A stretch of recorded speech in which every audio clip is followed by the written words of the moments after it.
Alors l'animation d'aujourd'hui s'appelle le vidéomaton, donc c'est une action qui s'inscrit dans le cadre d'un certain nombre d'actions qui sont menées à l'échelon européen dans un programme de démocratie participative qui s'appelle URBAC. Elle a pour but de recueillir l'avis des usagers de la place qui sont essentiellement des jeunes, puisqu'il y a un certain nombre de lycées et d'établissements scolaires qui sont autour de la place. C'est une action qui se déroule sur la semaine, parce qu'en fait c'est essentiellement orienté vers un public de scolaires.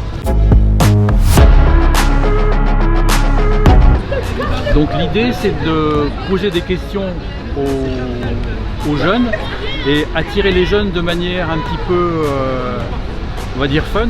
Le vidéomaton ça permet justement, puisque bon, les jeunes sont maintenant dans la tendance image quoi. Donc on s'est dit pourquoi pas faire donc les prendre en vidéo. Donc les premiers conseils de quartier ont fait un travail fabuleux en termes d'aménagement, de trottoirs, d'aménagement de qualité de vie en fait dans le quartier.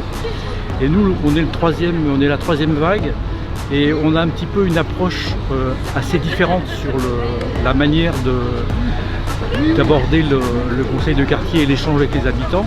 C'était surtout justement d'aller à la rencontre des habitants. C'est vrai que c'est mon quartier ici, donc évidemment je me sens intéressée. C'est une place où il y a beaucoup de jeunes. Je suis maman d'adolescentes et je me sens concernée et j'ai envie d'écouter la parole des jeunes en fait et de voir ce qu'ils ont à dire pour l'évolution de cette place.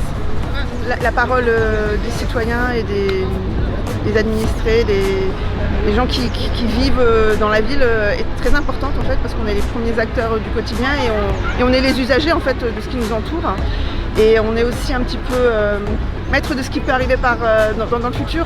Donc je pense qu'il faut à la fois se mobiliser pour dire ce qu'on a à dire, mais il faut aller vers les autres pour ceux qui n'ont pas forcément envie de faire la démarche, d'être plus actifs, mais d'aller vers eux pour entendre ce qu'ils ont à dire et puis essayer de faire remonter aux élus et aux personnes qui peuvent nous aider à mener les projets. Nous on s'est rendu compte que c'était un lieu de rencontre des jeunes. Et on a eu de très bonnes idées.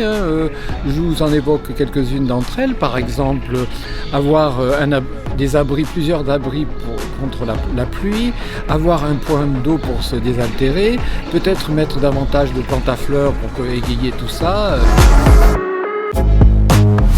Cette action d'aller au-devant des gens que préconise un peu Urbac, ça va tout à fait, on est complètement dans le même sens.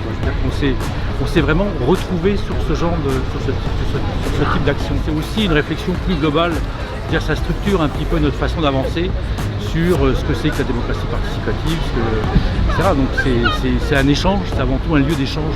Alors je pense qu'en fait, de porter des idées par le biais de ce groupe Active Citizen, ça donne plus de poids en fait à nos idées, à nos suggestions, à tout ce qu'on peut proposer aux élus, que si chaque citoyen indépendamment allait les voir en leur suggérant ou en leur proposant des choses. Oui, on est bien dans le cadre de la démocratie participative. Plutôt que d'avoir la verticalité, là maintenant on a l'horizontalité, c'est-à-dire qu'on prend les avis des habitants.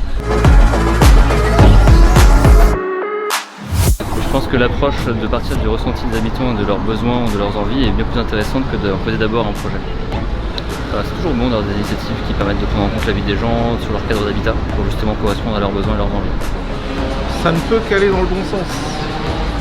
C'est un lieu vivant, c'est un lieu attractif, on va pouvoir venir se poser tranquillement. Donc moi je vois que je vois que le côté positif.